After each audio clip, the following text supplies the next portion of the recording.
You endowed a chair at the University of Louisville, the Audre Lorde chair. Let's talk about that, because I don't know that Audre Lorde has any direct connection to the University of Louisville. You did that.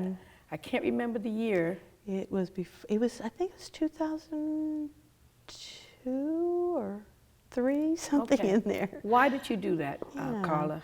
And how do you see that relating to this broad agenda that you see? Audre Lorde was a poet, a black lesbian poet, and she would always say, and her work expressed this, that she refused to leave any part of herself behind. She came from Grenadian heritage as well. And she said, I will not go into any room and leave my lesbian self out, or leave my black self, or leave myself as a woman out of the room. If I'm coming in the room, I am coming with my full self. And to me, that's what our movements need to be about, is those intersections, the way all that connects. And one of the things I noticed at University of Louisville is that there's just like in the movement sometimes, there's so many silos, separations. It's like you got the women's studies over here, and you got the Pan-African studies over here, and you've got the psychology over and the music over here. And it's like, where are the places where all the issues connect? And Angela Davis, great civil rights leader and one of a mentor to me, she was teaching at University of Louisville. And she and I and the late, wonderful, great Blaine Hudson were having a conversation. And we started talking about this issue about, the intersection of things. And I was like, why don't we have more, something at U of L that brings it all together?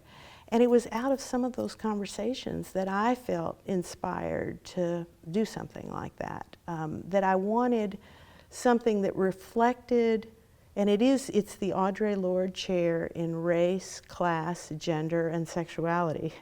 So whoever sits in that chair has to teach from a place that talks about, what does race have to do with gay rights? And what do economics have to do with women's issues and violence against women? And so it brings all those together, and that was exciting to me, to be able to do something like that. But I have to say it, again, I don't believe that I could do what I do if it weren't for the ancestors, and I mean way beyond my biology. I mean the ancestors in the movement sense.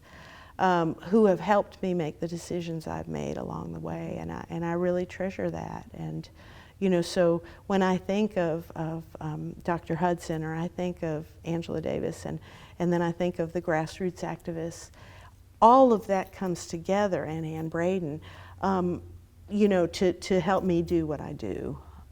I helped, I worked on a campaign to get Ann to teach at University of Louisville. She was teaching in Northern Kentucky. I sometimes would drive her up there, and I thought, what a loss that our own university does not have Ann Braden, who worked with Rosa Parks, who is mentioned in Letter from a Birmingham Jail, by Martin Luther King's Letter from a Birmingham Jail, not teaching at the University of Louisville. And the only way I could convince Ann to let us work on this project is we decided we were going to do the fundraising really grassroots.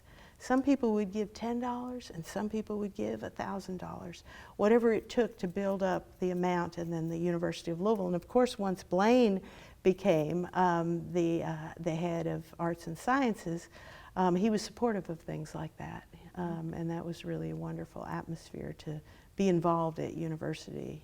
He's a very hard person to replace.